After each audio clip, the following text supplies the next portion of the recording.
咁如果你話哇，而家坊間上或者網上好多人都教你寫符，或者喺 YouTube 我見到而家近期就好多乜派寫好多符出嚟，咁係咪我哋就咁照抄就等同係可以運作到咧？絕對唔係嘅。咁我亦都可以喺今集咧，我就會用一個簡單啲嘅叫八解咒。咁其實八解咒係經歷過好多年啦，咁即係淨係我哋正楷文威都要1800年歷史啦，有好多種形式嘅。我今日寫一個咧就係比較簡單啲嘅啫。咁呢個八解咒就已經係寫完，通常我哋都會再去練一啲律咒。咁當然頭先我一路寫都一路有一啲律咒嘅，咁但係呢個就係就唔方便去講出嚟俾你聽，因為如果你哋唔係一個正統入咗教啊，或者一啲師傅傳授俾你咧，呢啲就叫偷法，咁就反而係令佢哋咧好易傷到自己嘅。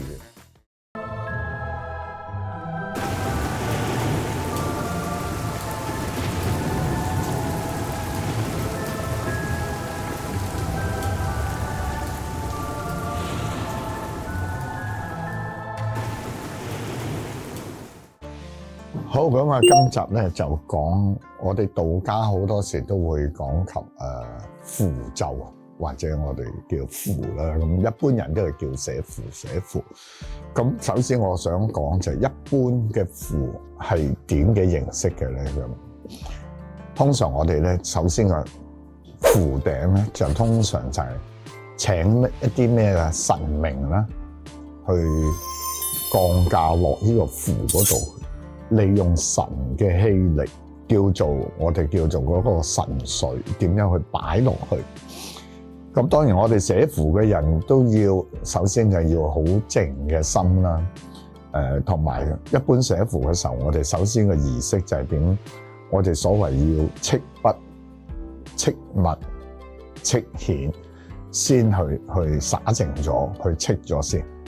咁然後我哋嘅筆啊、墨啊寫落去嘅時候，我哋要好集中精神，個人要好清靜，先係有個概念。寫符者就係去同個神明去溝通，懇請個神明去注一啲能量喺一張符紙嗰度。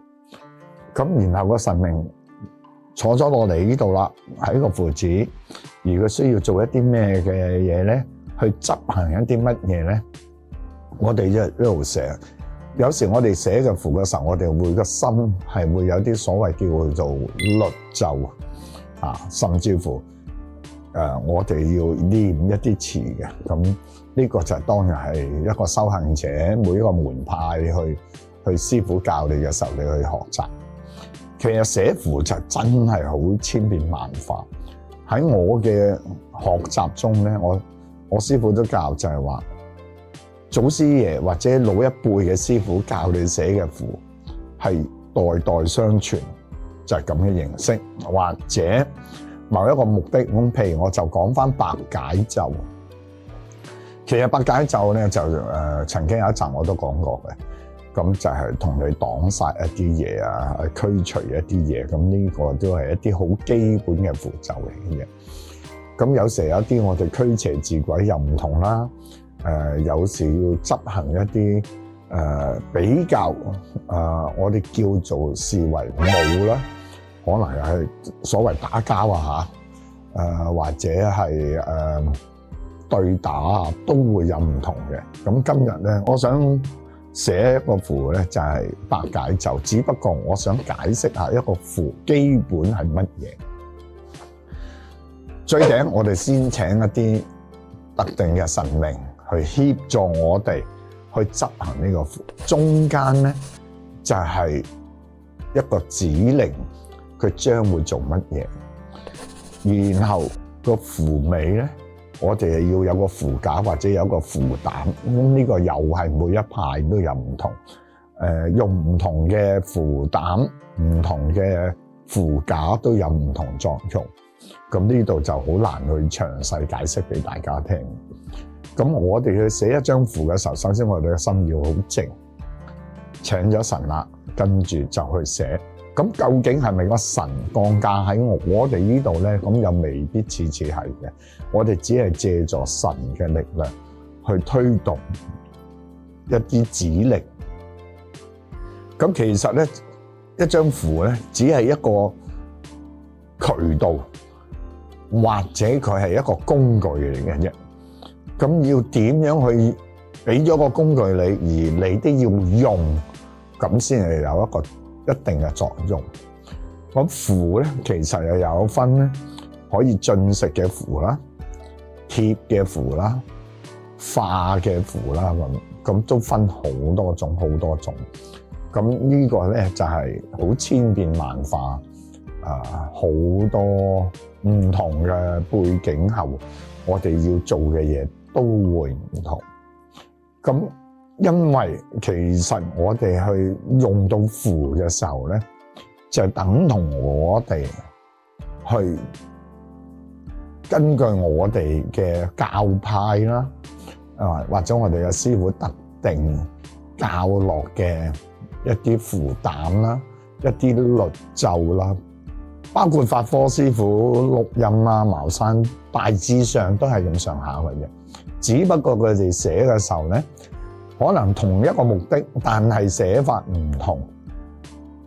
咁其實一張符有冇效用，或者嗰個師傅究竟真係有冇氣力注落去咧？咁呢個咧就係真係好睇嗰個實質狀況做唔做到嗰個效果啦。咁如果你話喂，而家坊間上或者網上好多人都教你寫符，或者喺 YouTube 我見到而家近期就好多乜派寫好多符出嚟，咁係咪我哋就咁照抄就等同係可以運作到咧？絕對唔係嘅，因為你喺網上見到嗰啲咧，即係其實佢好多律咒係冇背誦出嚟，你係唔知道嘅。其實我哋每寫一個符嘅時候，我哋都會會請一啲神靈，我哋會甚至乎有時有啲所謂叫做心律，一路寫就一路去念誦啊。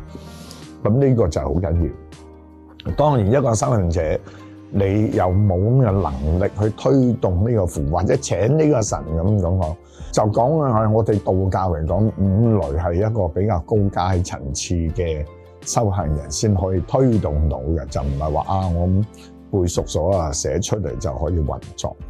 咁符就係好幫助我哋，係一個其中一個工具。好多時就係點咧？咁譬如一啲師傅冇可能24小時喺你身邊啊，去推動你去做一啲乜嘢啊？或者我哋好多時所謂招財符啊，希望喺工作上啊，或者係揾多啲錢啊，咁呢個都係一種氣力啦，去進駐喺個符嗰度。如果一張符，如果你見到佢嘅文字或者寫嘅符樣開始化咗啦、淡色咗啦，咁可能個氣力就好似一個電池咁，用完咗或者同你擋殺咗，或者去做咗一啲嘢咧，你就要問師傅需唔需要更換一個新嘅符上去？呢個又係我哋要值得留意。有時我哋會接成一啲三個人擺喺利是封更新嘅，咁呢啲通常都係一啲擋殺啦、驅邪啦，唔好俾一啲靈界騷擾啦。咁一般都係會呢啲啦。如果係招財符嘅，亦都係更新啦。招財符又有個特性嘅喎，我印象中冇化符係屬於招財符嘅，通常招財符都一定係貼嘅。有啲壓煞符啊，去擋煞啊，有啲位置唔好啊，個磁場唔好啊，嗰啲都係以貼符為主嘅。有時我哋會化符喺一碗水嗰度啦，去我嚟去進行灑淨或者去做一啲儀式。亦有啲師傅咧，其實符亦都可以寫喺碗水嗰度。通常佢哋都法科師傅都好多時都會有。我哋所謂寫花字啊，佢哋叫寫花字落碗嗰度啦，進駐咗一啲能量落個碗水嗰度而去產生嘅效用啊。或者佢哋飲符水，有時都會化一啲符喺個水嗰度啦，然後去飲用，去令到嗰個工具符製工具去產生效應或者係去運作啦。咁有啲符紙都有唔同嘅代表嘅。一般嚟講就多數都係用黃色啦嚇。咁有時其實有白色、黑色、紅色、綠色嘅符紙都有嘅。咁呢個就係每一個派系，當你係用於乜嘢地方嘅時候代表用。咁當然黑色啊代表水啦，紅色啊代表火啦咁同埋寫符好多時你都會見到咧，多數就會用朱砂啦或者墨汁去寫啦，墨啦。咁其實都係有唔同嘅意義嘅。落嘅符膽又都會有唔同嘅因素而去配合嘅。最一般就係可能而家大家都會比較知道㗎啦，容易好似羽箭意啦，其實佢係代表28星宿啦，我可以咁簡單咁講俾大家聽。咁每一張符嘅時候，我哋要點樣去保護佢啊？點樣去令到個符唔好無啦啦失效咗咧？首先就係我哋要尊重呢張符紙啦，盡量就唔好俾佢濕咗啦，濕咗水，因為你啲字啊一蒙咗一化咗，或者個符膽根本都化開咗咧，就冇作用。呢個係值得大家留意。請神去寫符嘅時候，我哋一定要好清晰，我今日出呢個符嘅作用係乜嘢？請邊位神明？又定係由我哋嘅師傅一路傳授落嚟嗰套啊？定係我可以改變咧？或者自己可唔可以轉換一啲符裏頭嗰個內容咧？其實喺我角度就覺得係可以嘅，因為師傅教俾你嘅係傳統嘅嘢，然後你就好似一個百子櫃咁，你積聚咗好多啦，咁你就可以用你嘅認識所有嘅符律，你嘅符嘅字眼個程序去配合一個新符，得唔得啊？其實係得亦都有時喺我哋正一文威咧，有時學習嘅時候咧，喺夢境裏頭啊，當我哋瞓覺嘅時候，好多時都會有啲先聖或者我哋嘅祖師嘅天師啦，去傳授一啲符俾你嘅喎，就唔係一定係師傅直接嘅喎。呢個就係又係我嘅經驗，即係喺瞓着咗嘅時候，但係就好多時我哋嘅師兄弟妹啦，咁好多時咧就唔記得就往往係要經歷過幾次，甚至乎就算即刻成記得都好啦，佢會漸漸又轉變嘅。咁呢個都係不斷去改變。當然佢每一樣改變，我哋自己都要思考點解會變咗嘅咧？點解同之前嘅唔同咧？咁呢個我哋都要揾出個原因。咁然後當你去寫呢個道符嘅時候，你要好清晰個信號係可以做啲乜嘢，咁然後你先交俾個善信，咁先係真係能夠產生嗰個作用。咁我亦都可以喺今集咧，我就會用一個簡單啲嘅叫八解咒。咁其實八解咒係經歷過好多年啦，咁即係淨係我哋正一文威都要1800年歷史啦，有好多種形式嘅。我今日寫一個咧就係比較簡單啲嘅啫。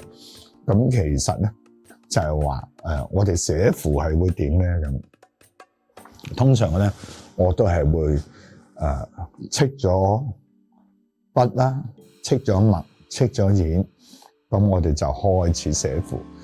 咁有時寫符，我哋寫完符，可能我哋會用一啲手印去做一啲再進駐一啲能量落去符紙嗰度。同埋一個符最緊要就有啲印嘅。咁點解有印喺度咧？通常嚟講就等於符就係一件文件，你要有官印，有一個合法嘅機構授權於，所以亦都會去落一啲印。咁但係出外嘅時候，你係咪一定有咧？咁又有時冇噶嘛。咁我哋就通常真係要打手印啦，或者再念一啲律咒擺落去嚇，咁就你會見到符就係咁樣噶啦。咁我今日寫個第一個嗰個百解咒啊，我哋會先我哋符頂就係請求宇宙俾一啲力量我哋嚇。我哋主要嘅神明今次係希望北帝能夠協助我哋呢張符去執行佢嘅命令啦。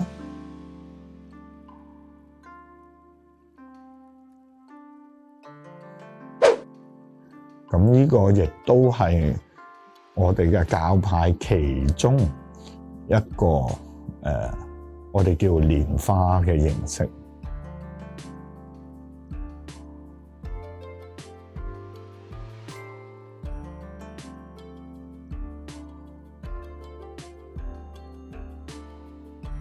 好啦，咁我哋跟住就邀請佢做一啲嘢咯喎，咁就係等同咧，好多時你見到個律咒有個敕令啦，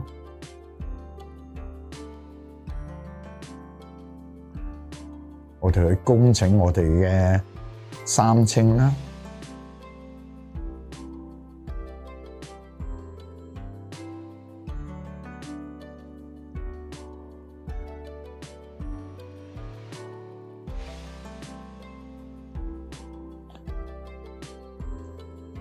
將個氣力去化咗出嚟啦。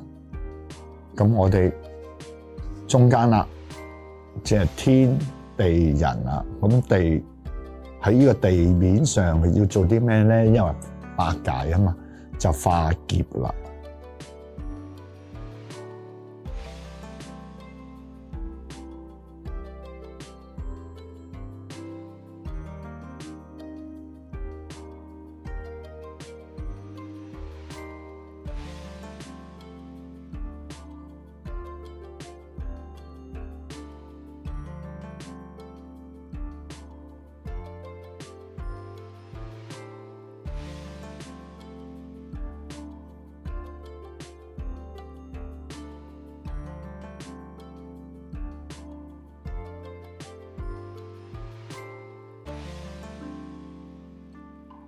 咁點解用7個咧？咁因為咧喺我哋道家好多時單數屬於一種陽嘅術算啦，咁所以係用單數之外，7亦都係我哋一個短周期嘅循環。跟住我哋係8年嘅氣力啦。嗱，有時有啲字咧，我哋係變咗形嘅，咁呢個就係每個師傅會教你嘅。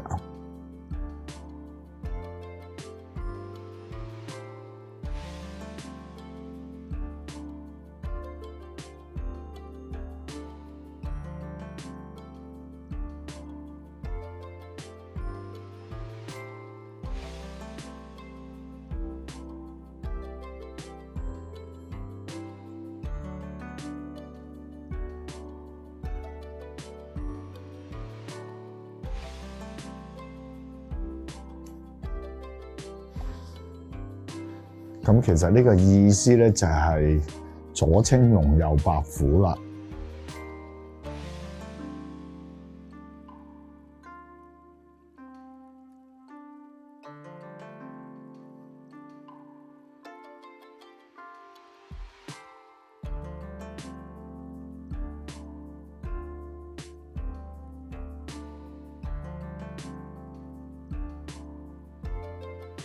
我哋去擋煞啦，去擋一啲災劫啦。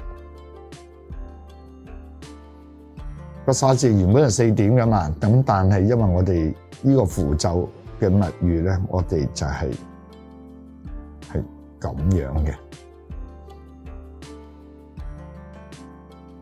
好啦，仲有就要加返我哋一個所謂符膽啦，呢個都係其中一個啦。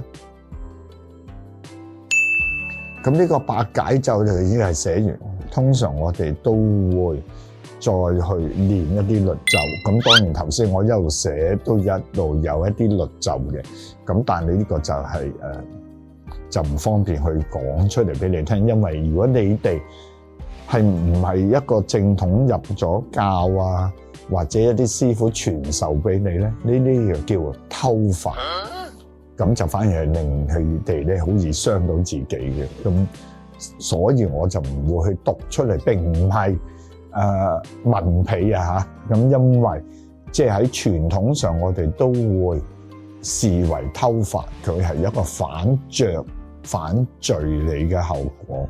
咁呢個所以就值得大家去留意。咁呢個符寫完之後，通常我哋有時都會落翻一啲印啦。正如我講，呢件文件就寫好咗啦，咁去吸翻個印，有效力嘅印，開咗光嘅印去注翻落去，個效果個磁場就更強。咁呢個就通常一般咧，即係話出外旅行啊，或者你去街啊，去做嘢都可以嘅。咁呢個就係簡單啲一個符啦。咁記住啦，符你可以問清楚個師傅係要點樣去用。有時我會建議線上，譬如帶住呢啲八解符，當你覺得個心靈不安嘅時候咧，你可以攞出嚟咧，喺個現場嗰度即刻化解咧，到嗰個神靈就等同我哋噏咗有一個律咒，通常你哋都會聽到嘅，就係急急如律令。其實急急如律令係代表乜嘢啊？馬上即刻去執行。咁係希望大家即係又可以認識少少嚇，符咒係一個能量，一個工具，俾咗你之後，你都要用嘅。你唔用嘅時候咧，佢未必會主動去產生一啲嘢，除非有一啲特定嘅指定，即係話我哋係覺得呢度嗰個磁場已經有問題，師傅教你話要咁樣做，或者要寫一啲符紙俾你。有啲物件已經俾邪靈去侵佔咗，你唔係就咁拎走佢就得啦，你需要黏一張符紙封咗佢先，然後去掉咗嗰件物件。咁呢個都要值得大家留意。咁今集咧就簡簡單單又講咗一啲符咯。咁希望你哋明白到，因為符其實係好複雜㗎嚇，我只不過用一個好簡單，比較綜合啲嘅講解俾你聽嘅啫。每一張符都真係有唔同嘅形式，有唔同嘅因由嘅。好多文字你哋未必會識嘅。咁我再寫多一啲少少嘅字眼啦，因為有一啲神明嘅稱呼啊，或者有啲字咧就唔係我哋一般字典可以查到。好多時我哋會用嘅其中一個字咧就係咩咧？係用個雨字頭。因為雨咧，其實就等於係上天啦，即係喺天界嗰度。咁我哋通常啦，而家新春教啦好興噶，咁我哋都會招財進寶啦。咁正如我講啊，其實文字好多時咧都係最大嘅法嚟嘅。咁當然我哋而家一路咁寫，其實我心目中我請緊一啲咩神明，我都有一啲律咒嘅。咁譬如一般財神，咁我哋都係趙公明啦，咁我哋都會念一啲律咒啊，咁大家就可以見到啦。咁仲有一啲所謂先天八卦、後天八卦啊等等啊，好多法科師傅都有佢哋嘅一套啊，咁嗰啲我就冇再去詳細去解釋先。咁呢個就係我想講符咒好多時係一啲文字為主嘅，咁呢個係一般用文字嘅符咒為主嘅寫法。咁有啲符咒你哋真係未必識嘅，咁就係會覺得好似畫緊公仔咁。我再寫多一個啊，其實呢個咧都係我哋一般有時都會請嘅啊。其實呢個係代表咩咧？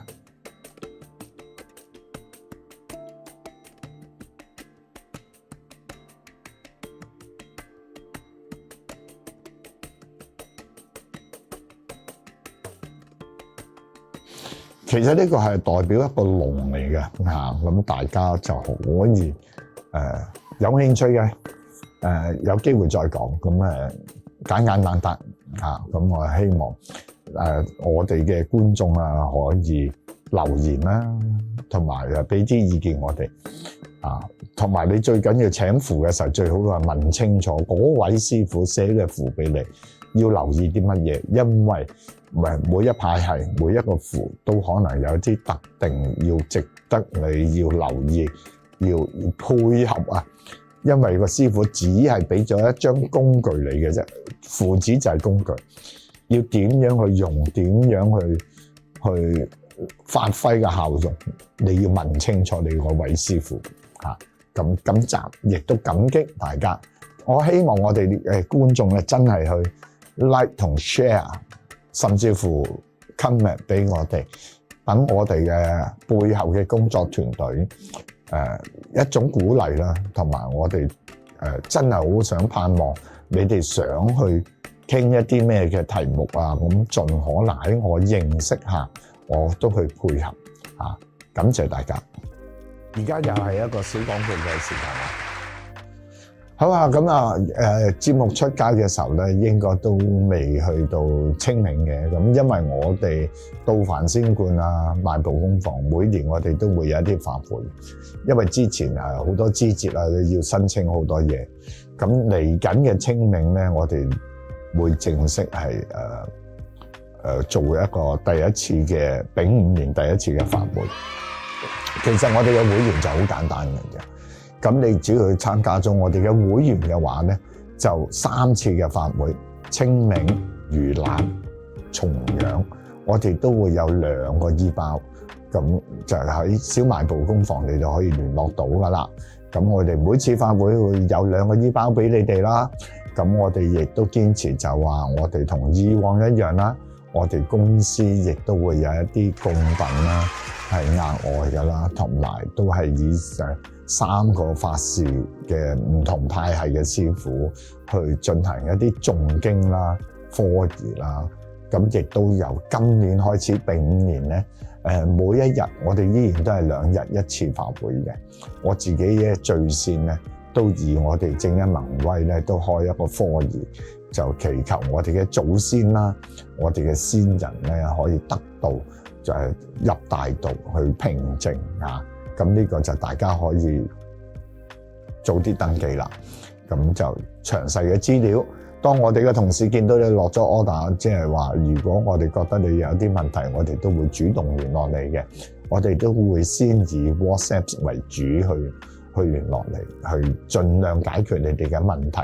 或者你哋有疑問嘅，盡量留意啦，到凡仙館嘅通知啦。咁喺我哋裏頭呢度咧，你哋都會揾到噶啦，好容易嘅。